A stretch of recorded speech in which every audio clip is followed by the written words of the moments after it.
Salve, salve pessoal, sou Rodrigo Barbati, estamos juntos aí para conversar sobre temas de atualidades. Você tem acompanhado os nossos módulos anteriores, tem observado que vimos conversando sobre temas políticos, econômicos, sociais. Não é? Falamos bastante de temas do primeiro semestre e já começamos alguns assuntos do segundo semestre. É o que nós vamos fazer agora, temas políticos do segundo semestre, trazendo para você informações e assuntos pertinentes aos fatos. Hoje nós vamos começar com política internacional, falar um pouquinho sobre eventos que já ocorreram aí no segundo semestre e que podem ser abordados por avaliadores aí em provas recentes. O objetivo é esse, dar esse panoramão sobre esses temas. Legal? Então, quando você observa esses assuntos, percebe a preocupação independente do tipo de prova, de organizadora, para que você tenha uma visão cronológica, os fatos aí ordenados em termos de datas. É óbvio que nós, dentro dessas divisões, agrupamos em grandes módulos, política, economia e sociedade, para facilitar a sua visualização. Além disso, é interessante observar como certos assuntos podem ser abordados pelo avaliador, como ele pode trabalhar tais temas. E os exemplos aí você percebe. Toda vez que a gente termina um módulo, tem um exercíciozinho lá de fixação para você dar uma olhada e falar, pô, é assim que pode cair na minha prova. A maioria das perguntas, e é interessante você visualizar, são de provas recentes, provas de 2010 que foram aplicadas por diferentes organizadoras. E quando não tiver um assunto já utilizado em prova, a gente elabora uma questão similar, um perfilzão aí muito comum das organizadoras para você ter uma ideia. A ideia aqui é, ao concluir o raciocínio, você tem um tema que possa auxiliá-lo a compreender a questão. Tudo bem? Essa é a ideia. Então nós estamos falando de temas de política internacional. Então vamos comentar essas questões com você. Avançando aqui as informações, você vai perceber que a nossa preocupação é retomar então, temas do segundo semestre de 2010. Essa é a questão central. Qual é o primeiro assunto que vem a nós aqui nesse contexto? Olha, estamos falando de eleições na Colômbia. Então, o processo político. A eleição ocorreu no finalzinho de junho, os resultados saíram no comecinho de julho, então é aquela história. O processo eleitoral concluiu-se no começo de julho, por isso que nós estamos considerando um tema do segundo semestre. A questão é bem simples. Quem os colombianos escolheram para substituir o presidente Álvaro Uribe, que estava no poder desde 2002. Então começamos por aí. Quem era o presidente? Álvaro Uribe. Essa é a questão central. Quando pensamos nesse tema, a maior preocupação que nos vem é: há alguma possibilidade do avaliador, em vez de falar do futuro presidente, trabalhar o presidente que foi sucedido, algum tema? Sim, Álvaro Uribe é uma figura muito lembrada por algumas polêmicas do seu governo. Combate à guerrilha na Colômbia, encrencas com a Venezuela e Equador, o qual ele acusou de aliados da guerrilha na Colômbia. Então é uma figura que tentou inclusive um terceiro mandato, sabe essas coisas? Então um presidente que gerou muito assunto e muita polêmica, inclusive contrariando o Brasil com a instalação de bases militares na Amazônia, ampliação de soldados americanos na região. Então são alguns temas, alguns assuntos que dão ao avaliador a possibilidade de uma abordagem sobre esse assunto. É interessante destacar também o final do governo Uribe, marcado por uma briga com a Venezuela. Então é um personagem que esteve aí nos noticiários com muita frequência. Outro ponto imputado ao seu governo, a libertação de presos políticos que estavam assim, que foram sequestrados, etc., pela guerrilha, que estavam há anos em poder dos guerrilheiros e que ele conseguiu libertá-los, como a candidata a presidente, Ingrid Betancourt, desde 2002 presa, e foi libertada em 2008. Então, assim, o presidente tem um conjunto de informações ligadas ao seu nome. Então, dá para brincar com o passado? Dá. Mas nós queremos encaixar para você as informações referentes ao novo governo. É isso que interessa para nós. Então, vamos observar. Nesse sentido, você tem aí uma figura que vai aparecer aí no slide, quem é o presidente. Então, está aqui destacado, inclusive, em negrito para você. Ó. Governista Juan Manuel Santos, ex-ministro da Defesa. Tá? Então, este é o novo presidente. Quem perdeu? Ainda cabe algum tipo de pergunta? Então, o derrotado foi Antanás Mocos, do Partido Verde, tá? Que ficou aí nas pesquisas em segundo lugar e foi derrotado mesmo. Então, eu fui eleito, ó, por isso que está em negrito, e quem foi derrotado, você tem as informações naquele tipo de pergunta, quem ganhou, quem perdeu, pode ter algum tipo de abordagem nesse sentido. É interessante lembrar então, que o candidato governista, não é, venceu a disputa. Essa é a ideia inicial para você visualizar quando falamos de eleições na Colômbia. Além disso, é interessante visualizar que é uma coisa curiosa entre esses dois, né, personagens. Por quê? O primeiro, Juan Manuel Santos, ministro da Defesa. Antanás Mocos, prefeito de Bogotá, ex-prefeito de Bogotá. O que eles têm em comum? A questão da segurança. Lembra que a Colômbia foi sempre reconhecida pela sua instabilidade, né, política, mas por muita insegurança, principalmente nas capitais, etc. Inclusive algumas regiões mais distantes, o controle da guerrilha. Então, essa questão da segurança foi um tema central na campanha. E os dois candidatos estavam ligados a ela. Antanás Mocos fez um conjunto de eventos, ações ligados a reduzir a criminalidade em Bogotá, capital da Colômbia. E o nosso amigo aí, né, Juan Manuel Santos, fez um trabalho de combate à guerrilha, com o apoio, claro, do presidente Álvaro Uribe. Então, alguns assuntos, alguns temas que possam aí ser relacionados. Agora, não esqueça, a questão central, e é interessante você visualizar, é um personagem que não é figura das eleições, não disputou as eleições, mas é um personagem central, né, quando se fala em Colômbia. Um monte de perguntas sobre a Farc. Então, é a figura central, porque justamente é contra ela que o debate se dá, as questões, essa guerrilha que há tempos atua em território colombiano. Então você tem um olhar sobre esse tema que permite, né, o avaliador algum debate, alguma questão relacionada a esse assunto. Então observe aí o tema. Consequentemente, quando falamos desse assunto, é aqui, ó, o quadro eleitoral da Colômbia explicado pela relação de poder com as Forças Armadas Revolucionárias da Colômbia, a Farc. Então é aquela história, a luta contra o grupo guerrilheiro que marcou a relação política. Então o governo versus a Farc. Então você lembra que essa é a questão central, então, o governo versus a Farc.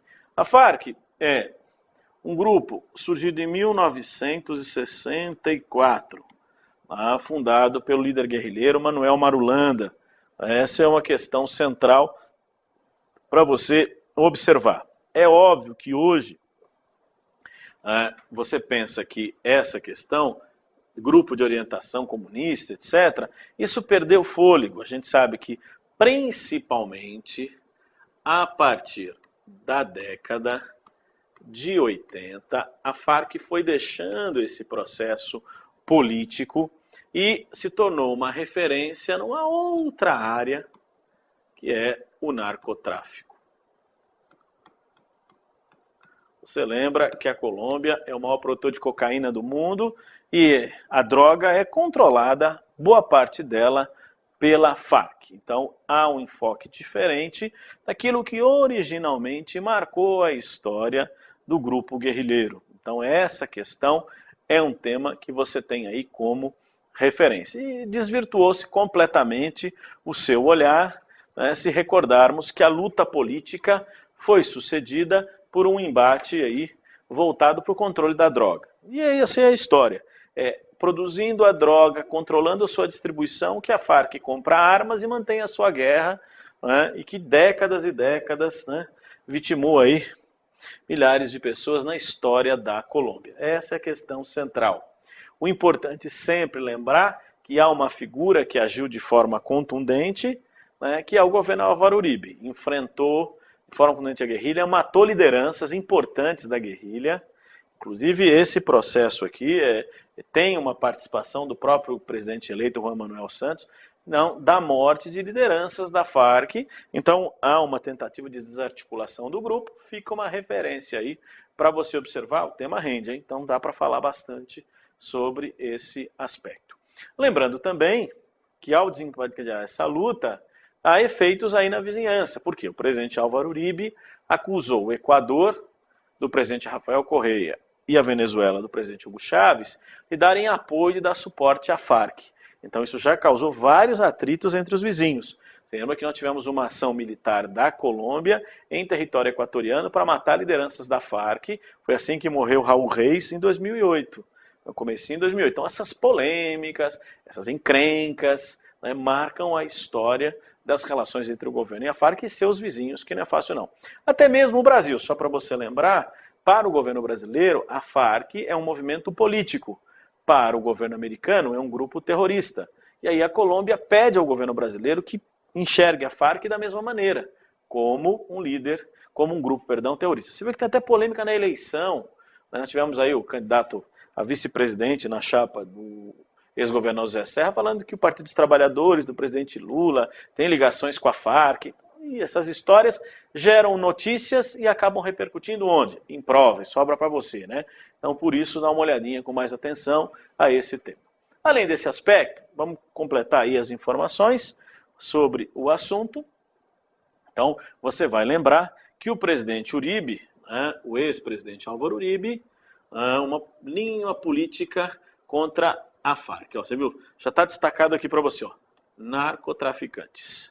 Então, essa questão central hoje, infelizmente, a organização trilhou esse caminho como referência. Então, é um olhar, é um outro aspecto aí que pode ser observado e complementando aí esse tema. Não esqueça também que quando falamos desse assunto, é importante você lembrar, além das polêmicas envolvendo a Farc, o governo colombiano, etc., lembrar que a Colômbia é o aliado, um grande aliado político dos Estados Unidos na América do Sul.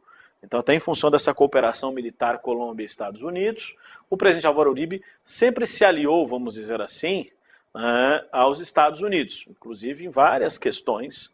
O apoio americano vem em forma de ajuda militar e financeira no combate ao narcotráfico. Essa é a questão central, tem que ser observado como um tema. Anda nos noticiários de tempos em tempos, seu olhar, sua atenção sobre o assunto. Além disso, para complementar, lembre-se como esse tema reverte nas eleições. E aí você tem o complemento das informações. Olha, o que acabou acontecendo? As medidas do governo diminuíram o poder do grupo e garantiram o quê? Reeleição de Uribe e apoio ao seu candidato. Ou seja, a forma como Uribe atuou fez com que ele fosse reeleito em 2006 e fizesse seu candidato em 2010. Claro, além de ter ganho a eleição em 2002 com uma plataforma dizendo nós vamos combater a Farc, nós vamos diminuir o poder desse grupo. Então isso é uma questão inegável. Uribe vai poder falar, olha, eu fiquei 8 anos na presidência e no meu governo nós reduzimos o poder da Farc. Isso, combatemos o narcotráfico. Então são algumas referências, algumas questões que possam ser observadas. Tudo bem? Deu para ter uma ideia aí, né? Dá para dar uma visualizada. Agora vamos fazer o quê? Vamos dar uma olhada no exercício? Como é que as organizadoras perguntaram sobre o tema? Então vamos observar aí essa questão.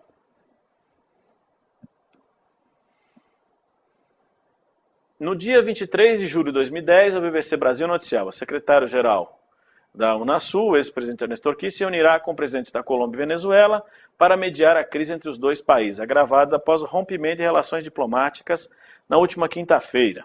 As declarações do embaixador colombiano Luis Royos e uma reunião extraordinária da OEA foram decisivas para que o presidente venezuelano Hugo Chávez anunciasse o fim das relações entre os dois países. Então, tem um texto aqui da briga entre Colômbia e Venezuela. Então, é interessante você visualizar. Bom, o que será que isso tem a ver com a nossa conversa, professor? Então, observe. Segundo Royos, havia pelo menos 87 acampamentos guerrilheiros consolidados na Venezuela e cerca de 1.500 rebeldes. Pronto, aí, ó. Do que ele está falando mesmo, professor? Ele está falando da presença de quem na Venezuela? Da Farc. É isso.